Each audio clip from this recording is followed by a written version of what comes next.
Hey, bonjour tout le monde, c'est Alex aka le cycliste belge et aujourd'hui on se retrouve pour une vidéo où je vous emmène au salon Vélofolies de Courtrai. J'étais accompagné de mon ami Arnaud et on a essayé de vous montrer un petit peu les nouveautés. Donc dans cette vidéo, on va se promener dans le salon, on va avoir des interviews de quelques partenaires et surtout en fait de Morphologix, c'est qui on a déjà été, et on aura également un passage sur différents stands. Évidemment, cette vidéo elle a vraiment pour but de vlogger, de faire quelque chose de fun. Et je vais découvrir des choses que j'ai déjà découvertes et donc c'était une redécouverte et des choses nouvelles. Évidemment, je vais vous dire ce que j'ai pensé du salon Vélofolies, des nouveautés qu'on a pu voir et globalement d'un peu tout ce qui s'est passé sur ce salon. Bon allez, on va commencer par faire un petit tour du salon. Et alors l'an dernier, j'étais déjà venu, j'avais déjà fait des vidéos, vous les avez vues sur les réseaux sociaux, mais il n'y a jamais eu la vidéo YouTube parce qu'entre temps, mon disque dur a cramé. Donc aujourd'hui, je vais refaire le même principe, c'est-à-dire faire la visite du salon et vous montrer le maximum de nouveautés possibles. Et évidemment, on va passer chez les partenaires qui sont présents ici au salon. Donc je pense par exemple à Sigma Bike pour le compteur et aussi à Morphologix chez qui j'avais fait l'étude posturale. Le lien est dans la description de cette vidéo. Et puis évidemment, on va aller voir s'il y a des nouveautés chez eux. Chez Sigma, je sais qu'il y en a une, ça va concerner les vélos électriques et l'éclairage. Et chez Morphologix, on ira découvrir s'il y a des nouveautés pour ce Vélofolies. Et puis on va se promener, on va voir s'il y a d'autres éléments aussi dans le monde du vélo, que ce soit pour le vélo taf vu que je fais du vélo taf ou que ce soit pour la compétition et surtout route et gravel. Bon, le premier truc que j'ai envie de vous montrer, parce que l'an dernier, j'avais pas su venir, c'était tellement bondé que c'était impossible pour moi de pouvoir vous montrer ça. Je suis sur le stand de Classified et donc c'est un système qui est quand même assez révolutionnaire dans lequel en fait vous n'avez plus qu'un plateau à l'avant et le système fait, par une technologie que je vais tenter de vous montrer après, le système fait que ça simule un autre plateau et donc vous vous retrouvez en fait avec un seul plateau et l'impression d'en avoir deux en appuyant sur un bouton. Donc c'est assez incroyable. Et alors l'an dernier, je ne sais pas si ça a été modifié depuis, mais l'an dernier il n'y avait pas vraiment de gain au niveau du poids. Le gain majeur c'est que vous aviez un changement de plateau avant qui était très fluide vu qu'il n'y a pas de changement de plateau en fait. Et donc par exemple sur des circuits accidentés c'est l'idéal, gravel, Paris-Roubaix, Tour des Flandres, etc. Et surtout, il n'y a pas trop de différence de poids entre avoir des railleurs avant plus les deux plateaux ou avoir le Classified. Mais vous connaissez comment les avancées technologiques. Peut-être qu'un jour, dans un futur très proche, on aura cette technologie qui sera beaucoup plus légère et donc on va pouvoir gagner encore un petit peu de poids. C'est pas, vous savez, dans le vélo maintenant on est capable de faire des vélos très légers, donc je ne pense pas que ce soit l'idéal pour la recherche, ils n'ont pas mis là-dessus, mais au niveau fluidité des passages de vitesse, on est quand même sur quelque chose de très pratique. Et donc j'ai déjà eu l'occasion de le tester il y a un an, mais je crois que je vais retenter le test du Classified pour ressentir un petit peu comment ça se passe. Bon, je vous laisse, je viens de tester, hein. C'est vraiment beaucoup plus fluide au niveau du passage de vitesse. Vous êtes sûr de ne pas avoir de saut de chaîne du coup. Au niveau technologique, pour ne pas dire de bêtises, je vous laisse avec le moi du studio qui vous explique les avancées technologiques de ce passage. Et moi, je continue mon petit tour ici au Vélofolies.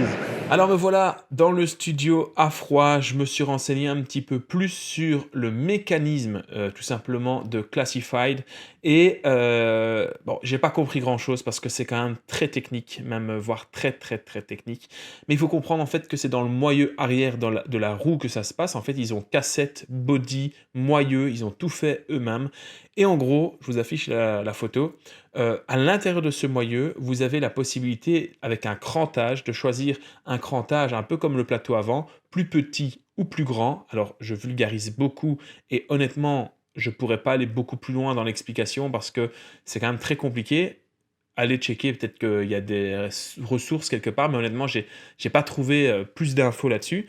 Mais par contre, il y a des avantages et des inconvénients à ce Classified, et donc je vais vous en parler tout de suite. Donc au niveau du fonctionnement, vous l'aurez compris, il y a un moyeu qu'ils ont appelé le Power Shift. Un des points positifs, c'est que le changement se fait en 150 millisecondes, et donc c'est beaucoup plus rapide qu'un changement de plateau. Forcément, vous enlevez le dérailleur avant, ça vous l'aurez compris, et vous enlevez votre petit plateau à l'avant. C'est des changements de vitesse qui se font sans fil, donc il faut recharger la batterie. C'est compatible avec tous les systèmes, SRAM, Campagnolo, Shimano. Évidemment, c'est rechargeable, heureusement. Et en gros, avec une charge, vous faites environ 10 000 changements de vitesse à l'avant. Donc, des changements de vitesse ultra rapides. C'est simple et efficace parce que quand vous êtes sur les pavés ou dans des circuits accidentés, d'ailleurs, là, au salon Vélofolies, on nous a présenté l'équipe Classified Rose qui court en gravel, parce qu'en fait, dans ce genre de circuit accidenté, vous n'avez plus le saut de chaîne du passage du petit au grand plateau. Pour ceux qui sont fans des gains marginaux, il y aurait, mais attention, parce que là, on parle quand même de gains marginaux qui sont minimes, hein. C'est un peu comme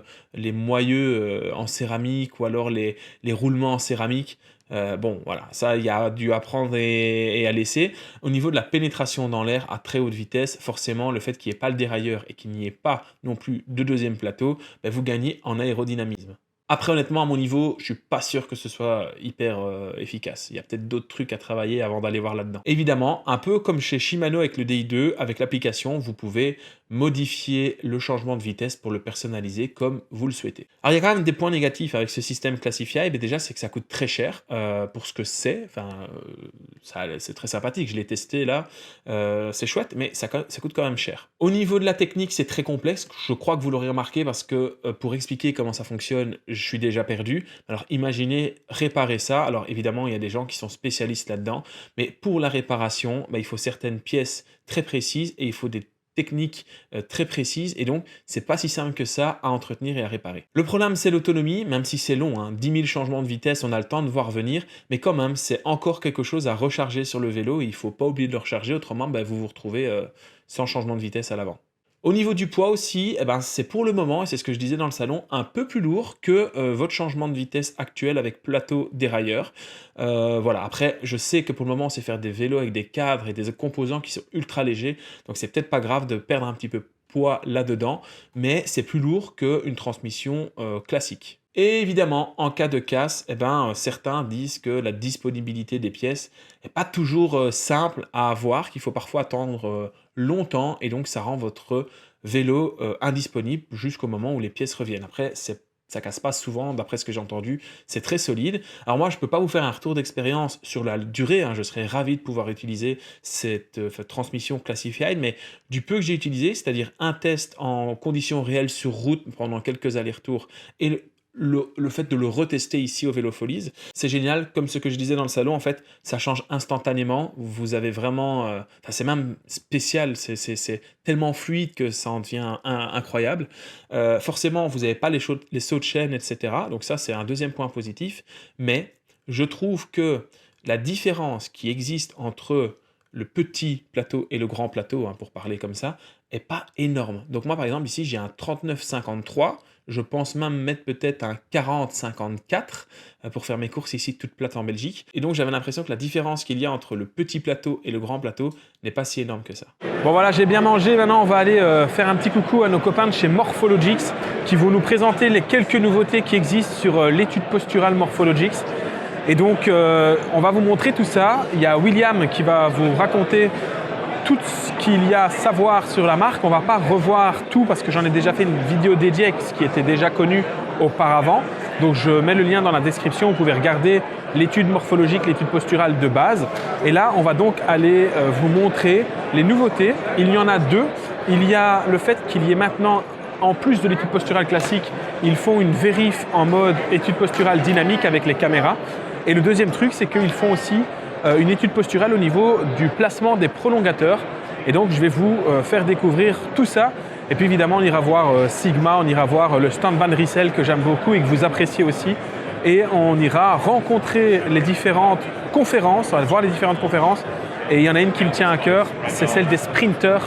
Donc, on va aller voir Bonnen, Kittel et Greppel. Au stand, ce sera de 17 à 18h et puis on rentrera tranquillement à la maison. Là, je suis avec Nicolas, chez qui j'avais été faire mon étude posturale il y a presque un an maintenant pour mon vélo de route. Et donc, il va vous présenter une nouveauté qui est le Pathfinder. C'était en version bêta quand j'y étais. Et il va vous expliquer exactement ce que c'est avec la tablette. On a pris les cotes que j'ai faites pendant le test il y a presque un an. Et donc, grâce à ça, on va imaginer qu'il me faut un nouveau vélo. Et donc, je laisse Nicolas vous présenter la suite du produit. Salut Nico. Salut Alex. comment tu vas? Écoute, je vais super bien. Je suis très content de vous revoir tous aujourd'hui au Salon Vélofolies. Moi aussi, je ne m'attendais pas à te voir. Voilà, ça fait plaisir depuis un an en toi. Donc je vais vous présenter maintenant le système de cadre, de pouvoir trouver un cadre qui vous correspondra après avoir fait l'étude posturale et les prises de mesure anthropométriques. Ici, donc ça c'est dans la mise à jour du nouveau système Morphologix. Et donc une fois qu'on a pris les mesures, on a le choix ici, parce qu'il y a plus de 10 000 géométries qui sont reprises dans le système, et on peut donc avoir les cadres qui correspondent le mieux à la morphologie du cycliste. Une fois que l'étude posturale est faite, qu'on a pris les mesures anthropométriques, on a donc un cadre de composition qui peut être fait, mais maintenant on peut sélectionner un cadre qui est vendu en magasin. Donc on peut avoir ici tous les cadres qui apparaissent et qui pourraient correspondre à la morphologie. On en choisit un. Une fois qu'il est choisi, on peut facilement aller maintenant configurer le poste de pilotage en choisissant le cintre du client, et on peut intégrer donc la hauteur de potence, la longueur de potence, l'angle à placer pour qu'on soit pile à la bonne hauteur de cintre, ainsi que la distance entre le centre de selle et le cintre. Bonjour, c'est Kylian, je travaille chez Morphologix depuis 3 ans, je fais toute ma formation avec eux. Donc en commençant par le stage alterné, donc en licence ergonomie et de la performance motrice à Rennes, et j'ai continué après avec eux sur un master ingénierie et ergonomie de l'activité physique. Et donc aujourd'hui, depuis fin août, je suis à 100% avec eux pour tout ce qui est recherche, développement et formation du réseau partenaire. Donc là, je suis là pour vous présenter notre nouvel outil qu'on a, c'est le ML Bar, qui va être pour mesurer les avant-bras notamment et reporter directement la mesure sur les prolongateurs. Aujourd'hui, on avait uniquement cette prise de cote avec le ML Size. Donc on était à 16 mesures avec le ML Kit et aujourd'hui on passe à 18 mesures, donc on gagne en précision. Et là notamment pour avoir la bonne dimension des prolongateurs. Donc on va juste venir positionner sur les accoudoirs le coude comme si on venait sur les prolongateurs et venir chercher la bonne distance pour ensuite verrouiller. Et là nous avons directement la valeur de l'avant-bras. Donc ça on va pouvoir le montrer sur la tablette. Donc là on va pouvoir noter directement la valeur de 181 à gauche et on pourra faire la même chose à droite.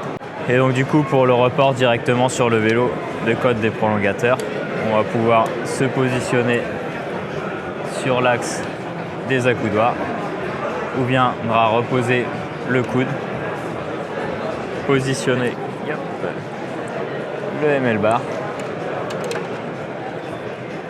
directement.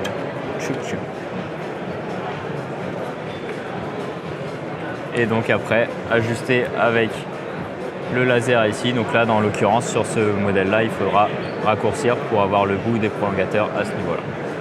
Bon, comme chaque année je fais un petit passage Van Rissel et donc on va checker un peu les vélos, ils sont beaux, on va pas se le cacher. On va regarder les maillots aussi, donc de Decathlon AG2R, la mondiale, et de Roubaix Lille Métropole, on va checker tout ça. Mais on a du beau bébé, on a du beau bébé. Le stand a quand même pas mal changé par rapport à l'an dernier. Et l'an dernier, on avait un prototype d'un vélo d'ultra. Je raconte tout ça parce que je crois que je l'ai déjà dit, mais ça a cramé, mon disque dur a cramé, donc j'ai perdu tous les rushs. Donc j'essaye de vous remonter ce qui m'avait plu la fois dernière. Donc contre la montre, très beau, vélo de triathlon plutôt ici, on va pas trop s'y intéresser. Et donc par contre, on va avoir ce Van Rissel là, qui va être le vélo qui est utilisé par la Conti et par l'équipe pro. Et là par contre, on a du bel équipement. On n'a pas de gros changements cette année au niveau équipement, donc on n'a pas d'annonce de nouveaux groupes révolutionnaires, etc. L'an dernier, il y avait Classified qui était vraiment bien intéressant pour ça. Ici, on va avoir globalement, on va retrouver la même chose chez tous les vélos, donc je ne vais pas y aller plus loin. Oh, elles sont belles celles-là. Celles-là, elles sont très belles. Celles-là, elles sont très jolies. Un vélo gravel dans les nouveautés. Et alors, je vais aller vous montrer le maillot de la Roubaix Lille Métropole Van Rissel. Donc, il va ressembler à ça. Bon, honnêtement, c'est pas le plus beau qu'ils aient sorti ces dernières années, mais il est passable, il est acceptable. Entièrement Van Rissel avec les perfs 900 au niveau des lunettes photochromiques. On a le RCR Pro Team au niveau du casque. Ils vont être bien assortis. Je trouve que le maillot, les sponsors sont un peu trop regroupés et le dos est un peu trop... Voilà, je ne suis pas fan du dos, mais honnêtement, pas mal de nouveautés. Je suis déçu de ne pas pouvoir vous montrer ce fameux vélo exprès pour le vélo d'endurance. Ils avaient mis des prolongateurs, un truc hyper aérodynamique. Là, on ne l'a pas présenté aujourd'hui, c'était clairement un prototype. Et alors par contre ici, on est dans la recherche de la performance avec le helmet XCR et la combinaison, la trifonction. Là, c'est vraiment pour les triathlètes, mais elle est sobre, elle est jolie. Et alors, on a le sac de course qui est fait pour les cyclistes et les triathlètes. Vous savez tout ranger dedans. Donc voilà, c'est les nouveautés chez Van Rysel. Il y en a vraiment des nouveautés de cette année. Il y en a qui ne le sont pas vraiment, mais j'ai fait un peu le tour de tout et comme ça j'ai pu vous montrer un peu tout ce qu'il y avait aujourd'hui sur ce stand de Van Rysel. Voilà, je sais que vous êtes beaucoup à aimer cette marque, vous êtes nombreux à aimer la Decathlon AG2R, la mondiale. Donc forcément, je ne pouvais pas venir ici au Vélofolie sans vous montrer ce joli stand, même si ça, ce n'est que mon avis, il était beaucoup plus stylé l'an dernier. Ok, donc je suis dans le stand de Sigma Bike et donc évidemment, vous le savez, c'est eux qui me fournissent les compteurs et tout simplement les lampes. Donc moi, j'ai déjà les lampes que vous pouvez voir ici, la Bustler 150. Et ils ont fait une nouveauté, mais plutôt pour les vélos électriques. Donc pour vous qui me suivez, qui faites du vélo taf, je sais que vous êtes nombreux. On a 3 modèles de lampes qui sont nouvelles, 3 pour l'avant et une pour le feu arrière. Et donc on a la EOX FL 170 HB, la FL 150, la FL 100 évidemment, et ça change par rapport à la puissance. Et en fait, ce qui est bien sur ces lampes, c'est qu'elles se connectent directement sur la batterie de votre vélo électrique. Et donc ça lui permet d'avoir une autonomie forcément qui n'est plus liée à la batterie même de la lampe Sigma, mais qui est connectée spécifiquement en fait à la batterie de votre vélo. Et donc ça vous permet de gagner un petit peu de puissance. Elles sont quand même assez économiques et donc elles ne vont pas être gênantes au niveau du pédalage. Et alors au niveau du feu arrière, vous avez le rack brake qui ressemble à ça. Et pour vous les amis français, vous allez être contents parce qu'elle ne clignote pas. Il n'y a plus de flash, il y a un mode fixe. Et donc vous savez, nous en Belgique, on n'est pas concernés par cette mesure, mais vous en France, je sais que vous êtes concernés par cette mesure qui consiste à dire plus de feu clignotant quand la visibilité est faible. Et bien là, que la visibilité soit faible ou pas, le feu, il est visible de loin et il reste en instantané. Donc voilà, autrement, moi évidemment, j'ai pas de vélo électrique, donc ces lampes-là, c'est plutôt pour ceux qui en ont un et qui veulent l'utiliser. Moi, je vais rester avec la gamme que je possède déjà et évidemment, je vais rester aussi avec mon compteur, le Sigmarox, qui est assez récent, qui est très utile. Il y a des partenariats avec Strava, avec Komoot, donc je suis très content de ce compteur et on est reparti pour une année de plus avec Sigma. Bon, on commence un petit peu à fatiguer et là on a été checké, on a refait un petit tour. J'ai essayé d'aller voir Pana Racer, on a cherché le stand pendant un temps infini et puis finalement on a quasiment rien trouvé. Ça veut dire que en fait il y a 4 pneus ici, ils étaient dans un stand avec d'autres trucs, donc j'ai pas su voir grand chose. En fait, c'est Quentin qui roule avec ça et je me suis dit, on a parlé gravel ensemble il n'y a pas longtemps et il m'a dit, moi, on m'a conseillé des 40 pour le gravel. Et donc, je voulais aller voir le modèle d'Expo. Finalement, il n'y avait rien, il n'y avait quasiment rien, donc je n'ai pas su les voir, c'est dommage. Et là, je vais aller voir après des chaussures, les DMT Shoes. Et je vais voir ce qu'elles donnent parce que ça aussi, j'en ai vu chez plusieurs il y a très longtemps. Mais je n'ai pas eu l'occasion de les checker plus que ça. Donc là, l'objectif, c'est de les voir en vrai, les récentes, je parle. Et donc l'objectif, parce que c'est très grand ici, c'est de trouver le stand DMT qui est ici, c'est le stand 422, mais ils ne sont pas spécialement dans l'ordre. Donc c'est un petit peu le but, c'est de chercher tout ça. Mais je vais vous montrer un plan grand. C'est il y a beaucoup de monde. Regardez-moi ça, c'est un truc de fou.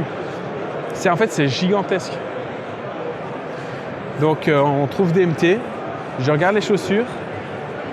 Et voilà, une fois que c'est fait, on va aller voir la conférence de 3 sprinteurs que j'aime beaucoup. Kittel, Greppel, Bonnen. À eux 3, ils vous font fonctionner l'électricité de votre quartier. C'est sûr et certain. C'est bon, j'ai trouvé, je vais pouvoir les observer en vrai. Quelle galère. Allez, c'est notre dernière activité de la journée. On va regarder chez Classified la conférence de nos 3 sprinters. Et puis, il sera time to retourner à la maison pour aller manger et aller se reposer. Faire ta vidéo coup de gueule. Ouais. Bon, on était censé, comme je vous l'ai dit, aller voir le meet and greet de nos 3 sprinters. Malheureusement, on n'a vu personne, à part une vedette et un peu de chips. Donc, bon voilà, un peu déçu. On a vu ni Greppel, ni Bonnen, ni Kittel. Pourtant, il est 13h40. Ah oui, par contre, oui, à souligner. Heureusement que Arnaud me le souffle. On a vu De Gendt de très très près. Oui, il a gagné le Mont Ventoux sur le Tour de France. Et je pense, il faudrait vérifier, mais que c'est le coureur qui a fait le plus, qui a passé le plus de temps dans les échappées dans sa carrière. Bah, je ne vous le présente pas, Thomas De Gendt, vous connaissez. En tout cas, voilà, nous ici, on va se diriger vers la sortie de ce salon Vélofolies. Je vais vous faire un débrief à froid en studio pour vous expliquer un peu ce qui a été vu, ce qui n'a pas été vu, parce que c'est très grand. Et comme d'hab, les plus, les moins du salon de cette année. Voilà, je garde mon avis pour le moment. Vous découvrirez ça pour vous dans une seconde. Pour moi, demain au tournage. Je vous fais des gros bisous. Moi, je vais à ma voiture. Je vous dis ciao. Bon, qu'est-ce que j'ai pensé de ce salon Vélofolies ? Bon, c'était la 2e fois consécutive que j'y allais. J'avais pris beaucoup de plaisir l'année dernière parce que c'était totalement une découverte pour moi. Je voyais tout était nouveau. J'étais comme un gamin à Disneyland, c'était incroyable. Cette année, je suis resté un peu sur ma faim et je vais vous expliquer pourquoi. En gros, tout se ressemble. Tout se ressemble. Je pense que c'est un salon où on peut aller et prendre du plaisir si on a vraiment un objectif. C'est-à-dire que comme quand vous allez dans le salon de l'auto ou dans le salon de n'importe quoi, si jamais vous avez un objectif d'achat, que vous voulez voir quelque chose, c'est une bonne idée d'y aller. Mais moi, j'y allais avec aucun objectif, sauf de vous tourner cette vidéo et de prendre du plaisir et d'aller découvrir quand même les partenaires qui étaient présents. J'ai été un peu déçu. J'ai été surpris des innovations chez Morphologix. Je ne m'attendais pas à ce qu'en un an de temps, ils aient créer des innovations. Voilà, chez Sigma, j'ai pu passer, c'était sympa. Maintenant, dans tout le reste du salon, j'ai regardé les nouveautés avant de partir parce que sur le site, par contre, c'est très bien fait, vous avez accès aux nouveautés. Et là, déception parce qu'en fait, il n'y a pas vraiment de nouveautés. Enfin oui, vous avez des nouveaux modèles de cadre, vous avez des nouveaux modèles de lampes, vous avez des nouveaux modèles d'un peu de tout, mais il n'y a rien de révolutionnaire. Il y a quelques années, avec Classified, c'était vraiment révolutionnaire. On changeait complètement la façon d'avoir une transmission. Pareil, il y a 10-15 ans, avec l'arrivée du changement de vitesse électronique, on avait une révolution, quelque chose de plus fluide, etc. On a eu des révolutions au niveau des roues aéro-wave. Enfin bref, on a eu pas mal de révolutions. Cette année, force est de constater qu'il n'y en avait pas. Donc j'étais un petit peu déçu de ça. J'étais déçu aussi parce que beaucoup de matériel, en fait, cyclisme, tape à l'œil, etc. pour tout le monde. Il y en avait pour tous les goûts, donc vélo taf, vélo de route, trottinette, enfin vraiment, il y avait le vélo sous toutes ses formes. À un moment, tout se ressemble, mais je trouve que pour les cyclistes en compétition, qui sont quand même visés dans ce salon, vu qu'on met quand même sur ce salon des équipes semi-professionnelles, amateurs, etc., qui viennent présenter, on base beaucoup sur la performance sur certains stands, et en fait, j'ai été déçu de voir qu'il y a plein de choses qu'on peut mettre en place et qui n'étaient pas sur place au Vélofolies.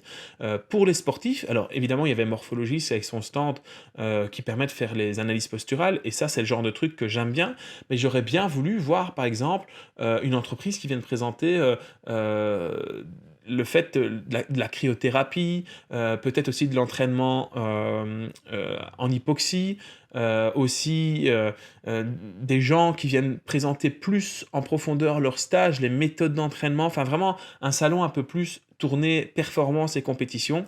Après, j'en ai discuté avec les gens sur le salon, parce que je suis très là-dedans pour le moment. Je suis très à la recherche de la performance, très à la recherche de vouloir améliorer son corps, la performance, l'entraînement. Je lis beaucoup là-dessus. Donc forcément, j'avais envie de voir tout ça. Et donc, j'ai été forcément un petit peu déçu. Et donc, on verra l'année prochaine si j'y retournerai. Voilà, on a fait le tour. C'était ce petit vlog. Je vous embrasse. Je vous dis à bientôt pour une nouvelle vidéo. N'oubliez pas de vous abonner. Bisous, bisous.